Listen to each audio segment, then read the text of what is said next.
Incomoda não, tá, Analine? Tem gente que precisa baixar mais o microfone. Bom dia, pessoal, tudo bem? Eu sou o Marcelo Pita, trabalho no Serpro, lá em Brasília. Sou colega do Daniel, que trabalha aqui em São Paulo. E vim trazer aqui um tema que é extremamente atual, apesar de nós já trabalharmos em inteligência artificial há bastante tempo, né? É um assunto bem trabalhado já pela indústria, pela academia, então penso que alguns de vocês aqui já têm algum contato com a inteligência artificial, especialmente depois dos avanços recentes, do ChatGPT, da OpenAI, etc., né? E eu vou trazer aqui algumas aplicações da inteligência artificial no serviço público, muito da perspectiva do Serpro, né? Eu não vou me estender muito aqui apresentando o Serpro, porque o Daniel já apresentou, apenas complementar para dizer que o Serpro ele é a maior empresa pública de tecnologia da informação do mundo. É muito orgulho para mim trabalhar nessa empresa, é uma empresa do Brasil, e, nesse sentido, o Serpro se estabeleceu desde aí, meados do século XX como principal provedor de sistemas de governo, inicialmente governo federal, mas hoje, como o Daniel bem destacou, o Serpro está expandindo a atuação dele para estados, municípios, para a iniciativa privada, sempre visando, como empresa pública, esse maior benefício para o cidadão, né? Então, a gente sempre está querendo desenvolver soluções, só faz sentido para a gente desenvolver soluções que beneficiam o cidadão, em última análise, e a eficiência do serviço público. Cadê o meu...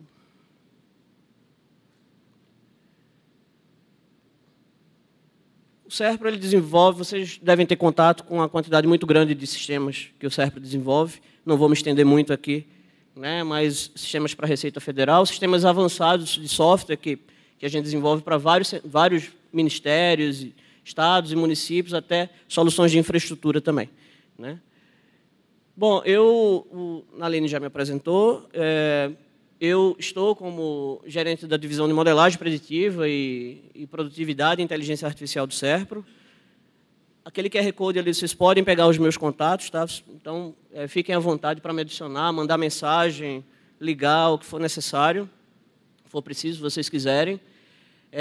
Tenho um doutorado na área em computação, especialmente na área de processamento de linguagem natural, que é extremamente atual, porque tudo que nós estamos vendo hoje em termos de inteligência artificial, o que a gente conhece hoje como inteligência artificial, tem muito a ver com processamento de linguagem natural. A gente está interagindo muito mais hoje com o ChatGPT da vida, por exemplo, e são modelos de linguagem, né? E tenho uma ampla experiência aí, praticamente metade da minha vida foi pesquisando e atuando na indústria em inteligência artificial. Aqui estão os meus contatos, fiquem à vontade para me adicionar. Essa apresentação ela vai estar dividida mais ou menos em 3 partes. Uma primeira parte eu vou trazer uma fundamentação da inteligência artificial, porque muitas vezes a gente encontra o cenário, especialmente nós que somos especialistas na área e trabalhamos diariamente com aquele assunto, a gente fica muito surpreso com a visão que é natural, que é preliminar, mas que precisa ser aprimorada na sociedade, de que a inteligência artificial é como se fosse uma entidade que estivesse aqui do meu lado. E eu falo assim, usa a tua IA para resolver esse problema, né? Exatamente. É como se muitas vezes chegam para mim, Pita, pega a tua IA e resolve esse problema aqui. Eu falo, eu não tenho um IA aqui do meu lado para resolver o problema, não é um ser que está aqui do meu lado, que eu ponho um problema para ele e ele me cospe a solução. Então, existe uma quantidade muito grande de trabalho envolvido no desenvolvimento de sistemas de inteligência artificial, né? Então, essa fundamentação é importante. Depois eu vou falar um pouco sobre tendências de mercado, coisa muito rápida, dando um enfoque um pouco mais aqui na América Latina e por indução Brasil, nosso cenário. E depois eu vou falar sobre algumas aplicações, para que talvez alguns de vocês possam se inspirar, pensando no cenário particular de cada um aqui, né, especialmente em finanças. Tá bem? Muito bem, vamos falar de fundamento. Para a gente entender inteligência artificial, a gente precisa entender o cenário de automação. Isso nasce com a Revolução Industrial, tá, gente? Quando a gente fala de automação, nós estamos falando do processo de industrialização do planeta, da humanidade. Num primeiro momento, nós tivemos uma onda muito voltada para as máquinas mecânicas, claro, que trouxe muita produtividade para a gente, com impactos óbvios no mundo do trabalho. Todas as ondas de automação, elas trazem um fenômeno que já tem nome na literatura, inclusive, que se chama ansiedade da automação. A ansiedade da automação, ela sempre fica em evidência quando a gente tem coisas como o ChatGPT, coisas como o surgimento de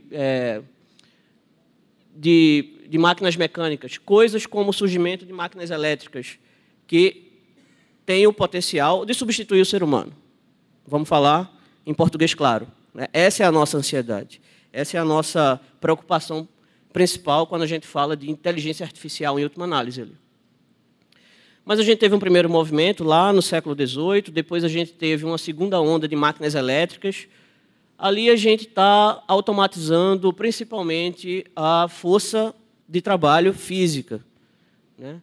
Na segunda revolução industrial, como a gente chama, já no século XIX, com as máquinas elétricas, a gente está dando escala para isso.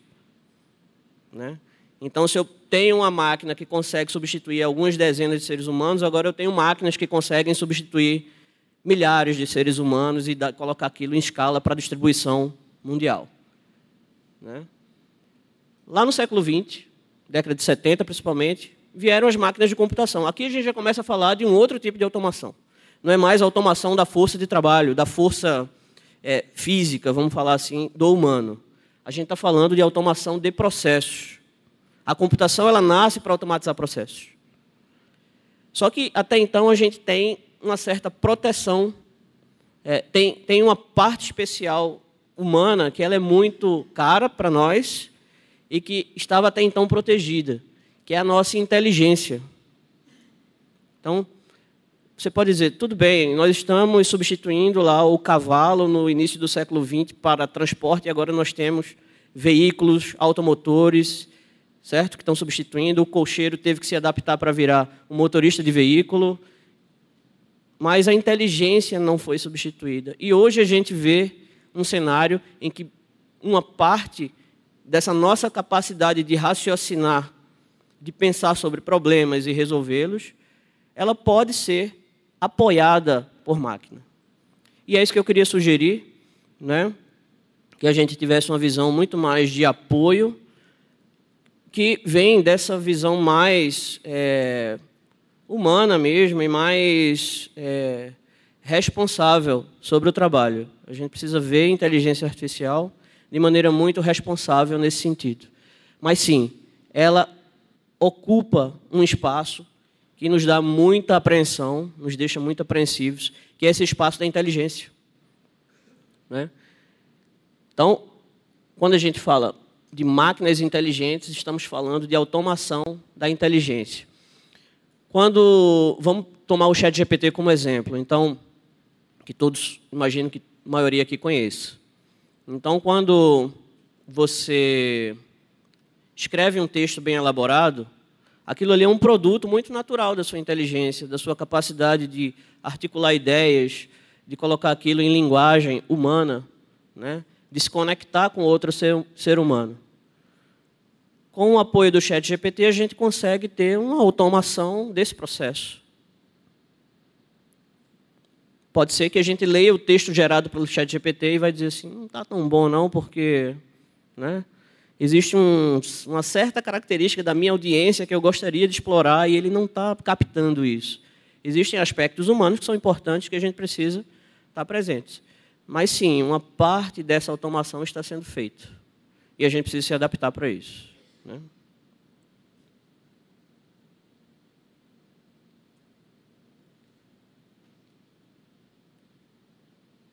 Vamos definir inteligência artificial. Definição do ChatGPT. Inteligência artificial é o campo da ciência da computação que se dedica ao estudo, desenvolvimento de sistemas e tecnologias. Então, nós estamos falando de desenvolvimento de sistemas aqui, a gente está falando de engenharia, capazes de realizar tarefas que exigem inteligência humana, como aprendizado, raciocínio, tomada de decisão, reconhecimento de padrão, linguagem natural, e usa algoritmos para isso. usam técnicas de computação e algoritmos para isso. Tem palavras que são importantes aqui, termos que são importantes. O primeiro deles é que estamos falando de engenharia, estamos falando de máquinas, de fato, construídas para um propósito. E a outra característica de sistemas de inteligência artificial é que eles aprendem. Não significa dizer que eles aprendem no momento que a gente está usando.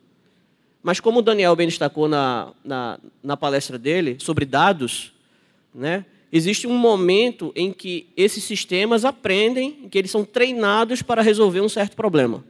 Então, é um primeiro momento de aprendizado. A gente constrói um software que aprendeu um certo padrão, aprendeu a resolver um certo problema, e, em seguida, a gente aplica ele. Quando a gente vê lá no ChatGPT que ele está atualizado até 2023, ou até janeiro de 2024, significa que ele foi treinado com dados até janeiro de 2024. Qualquer fato após janeiro de 2024, ele não vai saber. Mesmo que você interaja com ele, mesmo que você passe essa informação para ele, ele não vai saber, porque o treinamento dele foi até janeiro de 2024. Certo? Isso é importante entender para colocar a inteligência artificial como fortemente dependente de dados, né? E como sistema que aprende. Eu coloquei essa imagenzinha abaixo para a gente entender definitivamente que a inteligência artificial é muito menos sobre robôs e o que está no nosso imaginário, e muito mais sobre dashboards como aquele ali, como painéis, como carros autodirigíveis, como reconhecimento facial. Todas essas soluções, muitas delas que a gente usa no nosso dia a dia, fazem uso de técnicas, algoritmos de inteligência artificial e, idealmente, a gente nem precisa saber que realmente está sendo usado ali inteligência artificial, não é? Porque, na maioria das vezes, as técnicas são aplicadas por trás dos panos, facilitando ali na interface, certo? Mas eu falei sobre aprendizado, mas como é que sistemas de inteligência artificial aprendem? Vamos falar só desse fundamento aqui antes de a gente entrar mais à frente. Como que sistemas de inteligência artificial aprendem? Existem 3 grandes paradigmas de aprendizado de sistemas de inteligência artificial. Eles podem aprender com exemplos. A gente aprende com exemplos o tempo todo. Quando a gente, com o nosso filho, quando ele está lá pequenininho, a gente está ensinando para ele o que deve fazer, o que não deve fazer. A gente está passando informações para ele sobre do que é bom, do que é ruim, do que dá certo, do que dá errado. Isso são exemplos, ou a gente faz na frente dele, ele aprende com esse nosso exemplo também. Isso são exemplos que ele captura e, de alguma forma, ele incorpora aquilo no sistema de conhecimento dele e realiza aquela atividade cada vez melhor. Então, esse paradigma de aprendizado supervisionado, ele é o mais, digamos assim, é o mais presente, o mais utilizado hoje, quando a gente quer fazer predição, quando a gente quer classificar as coisas, certo? Quando a gente quer reconhecer uma face, certo? Um outro paradigma de aprendizado é o aprendizado não supervisionado. Eu não tenho exemplos do que é certo, do que é errado, do que é classe A, classe B, classe C. Eu não tenho esses exemplos. Como é que eu faço? Eu acesso os meus dados e tento entender padrões dentro desses dados.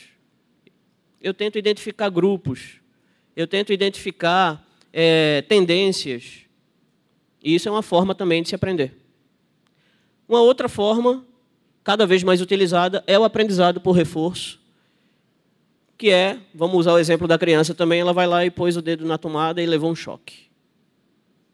Certo? E aí, ela recebeu um reforço muito negativo de que ela não deve fazer aquilo. Muito provavelmente, da próxima vez, ela vai repensar se deve ou não colocar o dedo ali, porque ela teve um reforço negativo. Ou ela fez uma ação muito legal e a mãe ou o pai deu um presente para ela. Bom, ela recebeu um reforço positivo para aquilo. E aí ela aprendeu que aquela ação ela é positiva e, com isso, ela vai aprendendo por reforço. Existe um paradigma de sistemas de inteligência artificial também muito voltado para esse tipo de aprendizado. Tá? Eu só estou falando isso aqui, gente, para entendermos que existe um momento de treinamento desses sistemas que eles são baseados em dados. Sejam dados que são rotulados, para os quais eu já sei a classe, dados que eu não tenho a menor informação sobre ele, eu tenho que descobrir o padrão e, algumas vezes, aprender no mundo real com reforço positivo e negativo. Então, assim, a gente constrói sistemas de inteligência artificial, cada um com seu nível de dificuldade na resolução de problemas. Tá? Como é que são os sistemas de IA hoje, né? Eles são muito menos parecidos com aqueles robôs que a gente está acostumado, e filmes, e, né, sei lá, Exterminador do Futuro, Matrix e tantas outras coisas que a gente está no nosso imaginário, e coisas muito mais próximas de dispositivos como esse, como é o Alexa, por exemplo, que você solicita alguma coisa em linguagem natural e ela realiza alguma ação, acendendo uma lâmpada da casa, ou ligando um aparelho, ou tocando uma música, enfim, né? Uma coisa que não é realidade nossa ainda, mas que deve chegar invariavelmente aqui para a gente, em algum momento aí, mais para frente, são carros autodirigíveis, né?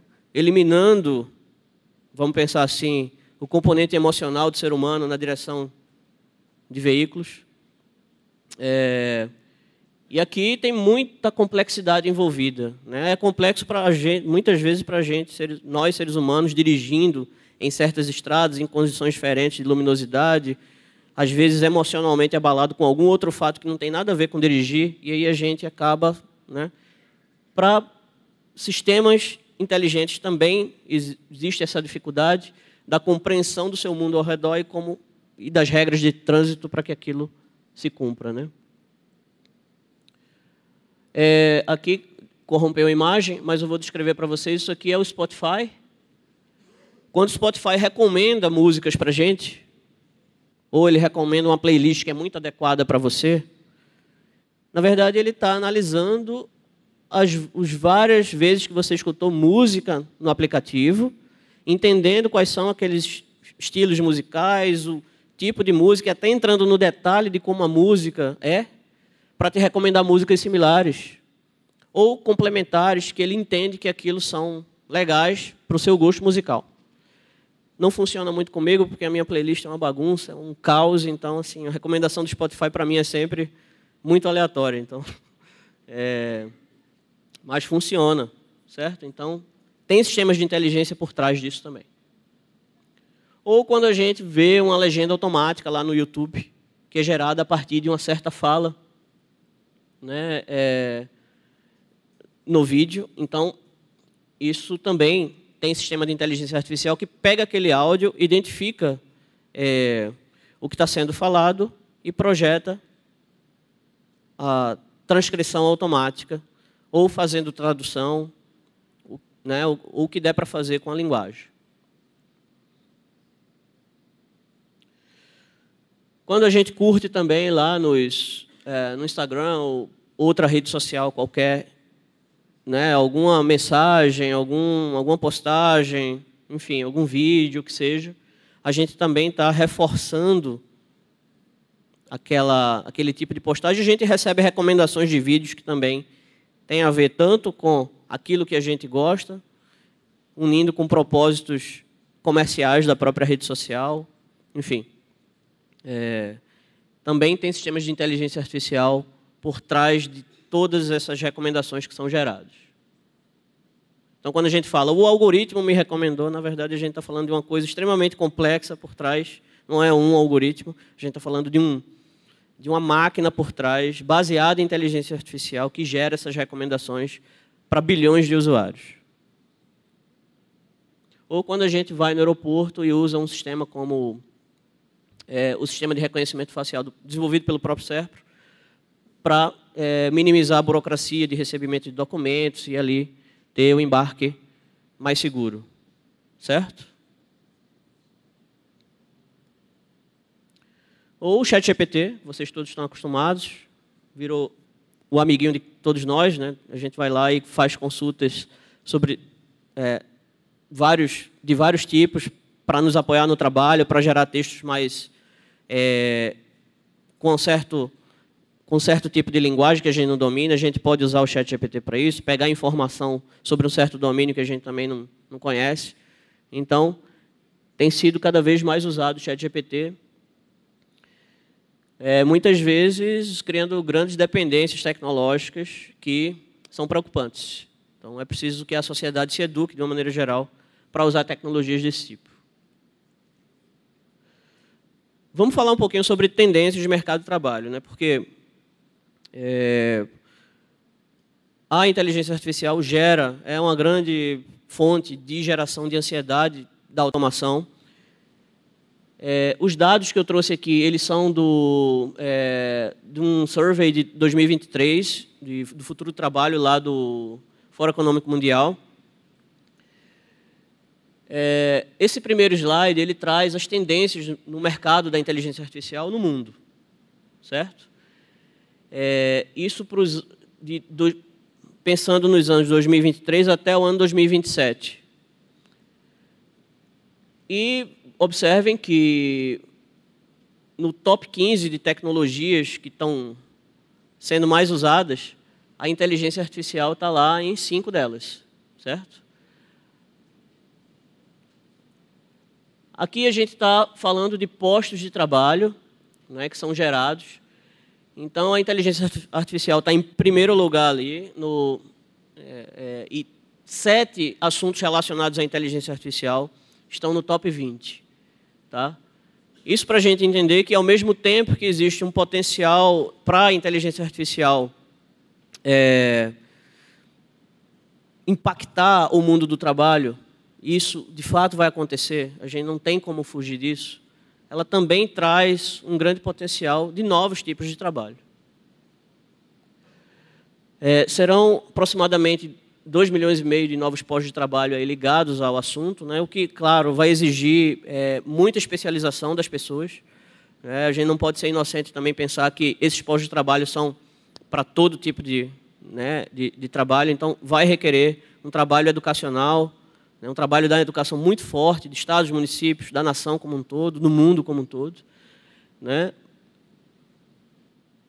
Ali embaixo, aqui eu já trago uma visão um pouco mais para a América Latina, né, e Caribe. Nesse quadro da esquerda, o que está em roxo, ali, nós temos inteligência artificial ali, né, pensando em postos de trabalho e o quanto que ela vai tirar de trabalho. A balança ainda é positiva em termos de postos de trabalho para a inteligência artificial, apesar do alto impacto. Observem que o roxo está bem alto ali, né? O assunto Big Data Analytics, que está relacionado à inteligência artificial também, tem um grande potencial de geração de novos postos de trabalho.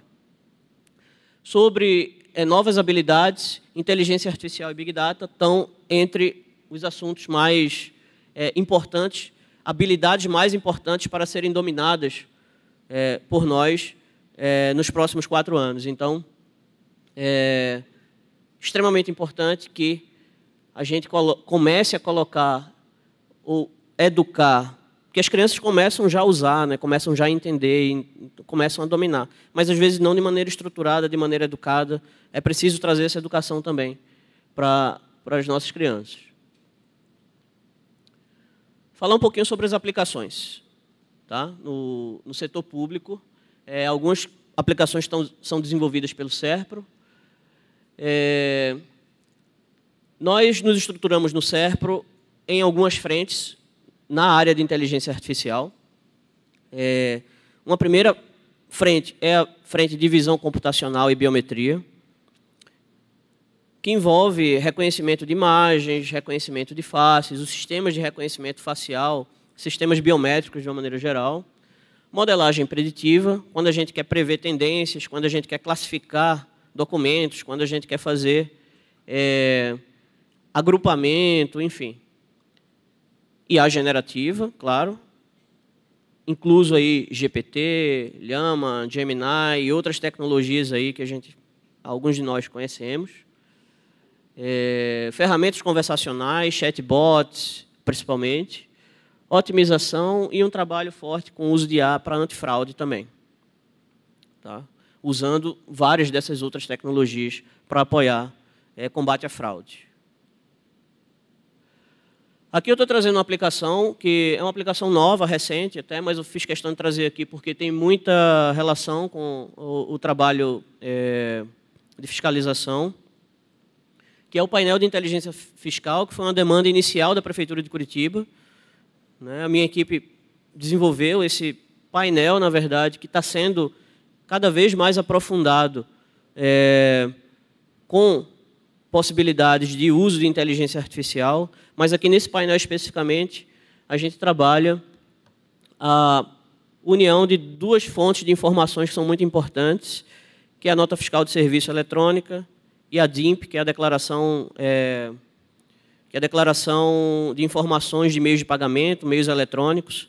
Então, vocês devem imaginar que existe deveria haver uma relação muito forte entre geração de notas fiscais e o que está sendo processado aí nas máquinas de cartão de crédito, pagamento em Pix. Quando a gente junta esses dois mundos, a gente consegue fazer uma análise cruzada deles e, com o uso de inteligência artificial, a gente consegue detectar padrões, entender anomalias que estão acontecendo. Então, é um projeto que está em desenvolvimento ainda, produto ainda em desenvolvimento, mas que as equipes de negócio do SERPRO já estão aí apostos. Qualquer um de vocês quiserem entrar em contato com o SERPRO, a gente já pode pensar em produtos sob medida também para prefeituras e estados, tá? Assim como a Prefeitura de Curitiba. Temos muitos produtos de visão computacional e biometria, né, dentre os quais se destacam os produtos de validação de face. Né, o embarque mais seguro que a gente encontra em aeroportos talvez seja o exemplo que a gente mais usa aqui, o cidadão use no dia a dia, que é aquele de reconhecimento facial, em alguns aeroportos, só no Brasil, não está em todos ainda, cada vez mais aeroportos. Aqui apenas alguns exemplos de inconsistências que a gente consegue pegar, né. Existem trabalhos sob medida também, se necessários, nessa linha de visão computacional. Aqui eu estou trazendo uma aplicação ainda de visão computacional de reconhecimento e de validação de documentos, extremamente importante para a extração de informações de documentos, para reconhecimento e validação com as bases oficiais do governo das informações. O SERPRO, ele tem, já falando de linguagem agora, tá? O SERPRO ele tem uma plataforma de inteligência artificial generativa, ou seja, saindo daquele mundo do ChatGPT, entrando de maneira muito mais aprofundada em tudo que a gente consegue fazer com modelos de linguagem, tá? Ou seja, usando esses modelos para resolver vários problemas que envolvem linguagem, envolvem documentação, que envolvem processos, principalmente. Nós temos uma plataforma chamada SERPRO-Bots, muito usada no governo federal para o desenvolvimento de assistentes de conversação, desenvolvimento de chatbots, agora integrado com várias plataformas, WhatsApp, Facebook Messenger, também integrado com IA generativa, com GPT e outros modelos. Então, é uma plataforma de desenvolvimento muito tranquilo para chatbots, que a gente também tem muita atuação no governo. E, mais recentemente, desenvolvemos o Conversa aí, que é como se fosse um chat GPT voltado para o seu negócio, voltado com conhecimento do seu negócio. Então, a gente consegue incorporar, fazer um tuning dessas informações próprias da sua atuação, e as perguntas e respostas acabam sendo bem especializadas, mais especializadas do que a gente consegue, por exemplo, com o chat GPT. Né? Se vocês já usaram o GovBR e já receberam algum tipo de recomendação lá de serviço, nós também temos o sistema de recomendação do GovBR por trás ali, que recomenda serviços que são complementares àqueles que o cidadão está executando. Então, tem inteligência artificial por trás também, no desenvolvimento dessas recomendações que o SERPRO desenvolveu. Eu trago aqui um sistema de classificação de suspeitas de corrupção. Né? Nós temos informações de denúncias que são realizadas, né, de comunicações que são enviadas para um certo cliente nosso, e a gente consegue analisar essas informações que são textuais e contextuais e dar uma boa rotulação, uma boa classificação do risco daquilo estar envolvendo corrupção de algum agente público, de alguma instituição financeira, etc. Aqui é um template, um modelo geral de várias aplicações que a gente trabalha, na análise de deferimento ou indeferimento. Penso que uma parte do dia de vocês deve passar por isso também, se vocês trabalham com com análise, né, de requerimentos que venham ou de órgãos ou do cidadão, para ter uma triagem, né, de deferimento ou indeferimento de processos. Então, aqui, entenda-se recurso ou processo de uma maneira geral e uma indicação de classe se deve ou não acatar aquele recurso. Também trabalhamos com otimização, especialmente na otimização da alocação de recursos dentro de um órgão, dentro de uma empresa, né? Muitas vezes a gente tem essa quantidade muito grande de trabalho que precisa ser melhor alocado frente às capacidades que a gente tem. Então, nós temos um trabalho forte nisso também. Estamos trabalhando com um conceito atual de biometria comportamental, que é entender o usuário de sistemas como a chave de acesso. O próprio comportamento do usuário é a identidade do usuário, tornando ainda mais segura essa questão de combate à fraude, usando o que a gente chama de biometria comportamental. E, claro, todas essas aplicações, elas sempre são feitas com muita responsabilidade. É preciso falar do nosso arcabouço aqui de governança de IA, que envolve transparência, explicabilidade de modelos, conformidade com a LGPD, obviamente, monitoramento, tratamento de riscos e uma política forte de governança de IA. Ok? Concluindo, o tempo é curto para falar de muito assunto aqui, claro. Estou à disposição completa aqui para aprofundar os vários assuntos. Mas, concluindo, né, o que é que a gente pode tirar daqui? Primeiro, é entender que a inteligência artificial é parte de um processo, vamos falar assim, civilizatório nosso, da automação, da industrialização. Ela virá, inevitavelmente. Ela vai estar cada vez mais no nosso cotidiano, como vocês já devem perceber.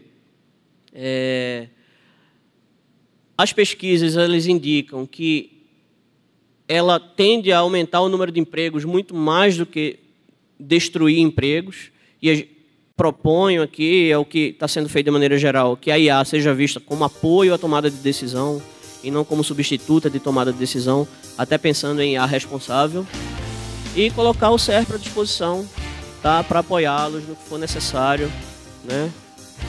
É isso. Agradecer a Cefin, o papel na linha aqui. Prazer estar aqui apresentando para vocês. Fico completa à disposição.